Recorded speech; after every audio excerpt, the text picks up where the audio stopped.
Watching Showbiz Now, your daily showbiz update. Pinatunayan nga ng aktres na si Catherine Bernardo na isa siya talaga sa box office queen. Mukhang wala kang tatalo sa ngayon kay Catherine Bernardo dahil alam niyo ba ang movie nila ni Dolly De Leon ay umabot na nga sa over 1 million pesos sa loob lamang ng 3 araw. Nako, mukhang panibago na namang hit ito para kay Catherine na alam naman natin na wala pang bumubuwag sa kanyang movie na kung saan ay may pinakamataas na kita sa lahat ng movie.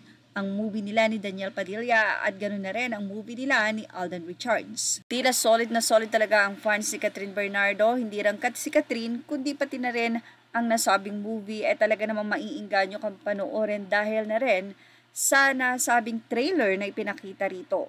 Marami po talaga ang sobrang manunood ng A Very Good Girl ni Catherine Bernardo. Samantala, narito naman ang ibinahagi ng Goldwyn Review PH noong September 27 hinggil sa A Very Good Girl ni Catherine at ni Dolly.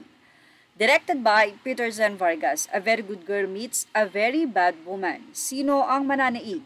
Maraming mukha daw ipinakita si Catherine Bernardo sa movie. Nung nagtanggal na siya ng maskara, doon lumabas ang kanyang angking galing. Sa pagkakataong yong nagkaroon ng boses ang kanyang mga mata.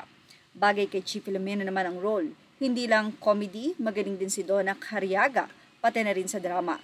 Sa maikling segundong ipinakita sina Angel Aquino at Ana Abad Santos, nakakabilib pa rin sila. Maayos ang pag-arte ng karamihan sa mga artista pero hindi maayos ang pagkakasulat para sa kanila. Hindi ramdam ang karakter ni Dolly De Leon dahil hindi siya nabigyan ng pagkakataon na magpakilala. Karamihan sa mga kinikilos niya ay para lang banggain ang bida. Madalas banggitin ang kanyang kumpanya sa mga linya, pero pati ang mundong iyon ay nawawala.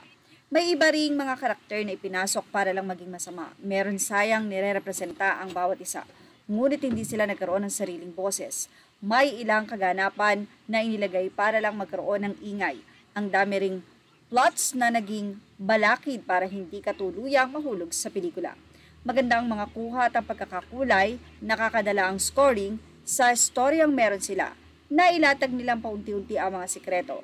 Kahit sa simula pa lang ay may naibunyag na. Magtanong ka pa rin kung ano ba ang nangyari at kung ano pa ang pwedeng mangyari. Suspense is there, as well as the drama and comedy.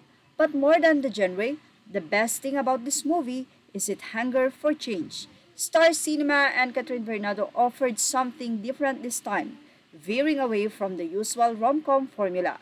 They tried to be better, hoping to make a change, not only in the Philippines movie industry but also in the society aspect. They are very good. Ang hangarin nilang maging mas mabuti ang siyang nanaig sa huli. Anyway, for sure sa ngayon ay mas malaki na ang kita ng A Very Good Girl ni Catherine Bernardo at Dolly. Yan ang ating Showbiz Now update. Images are all credit to the rightful owners and thank you for watching Showbiz Now.